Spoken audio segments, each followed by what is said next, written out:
terminaba de noche. Esta fue la que tuvo Di María en el primer... Copa America কাপের প্রথম সেমিফাইনালে আগামী বুধবার সকাল 6টায় মুখোমুখি হচ্ছে আর্জেন্টিনা ও কানাডা।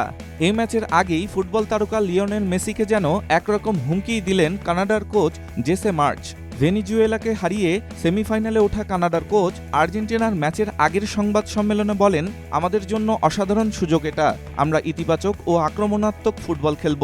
এরপরই তিনি যোগ করেন, আমরা শুধু রক্ষণ করার জন্য নামব না, আমরা যেভাবে খেলতে চাই সেভাবেই খেলব এবং এরপর দেখব সেটা চালিয়ে যেতে পারি কিনা। মেসিকে আরও ভালোভাবে সামলাবো আমরা। মেসিকে সামলানোর বিষয়ে কথা বলতে গিয়ে এবারের কোপা আমেরিকায় আর্জেন্টিনার কাছে 2-0 গোলে হেরে যাওয়া নিজেদের প্রথম ম্যাচের প্রসঙ্গও টানেন কানাডার কোচ। তিনি বলেন, প্রথম ম্যাচে আমরা তাকে অনেক স্বাধীনতা দিয়েছি।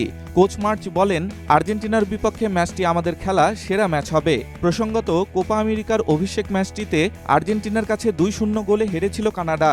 ওই ম্যাচের আগে দেয়া সাক্ষাৎকারে কানাডার কোচ বার্তা দিয়েছিলেন মেসিকে তারা আটকাবেন। তার সেই কথার সত্যতাও মিলেছিল মাঠে। সেই ম্যাচে মেসি পুরো সময় খেলেও কোনো গোল পাননি।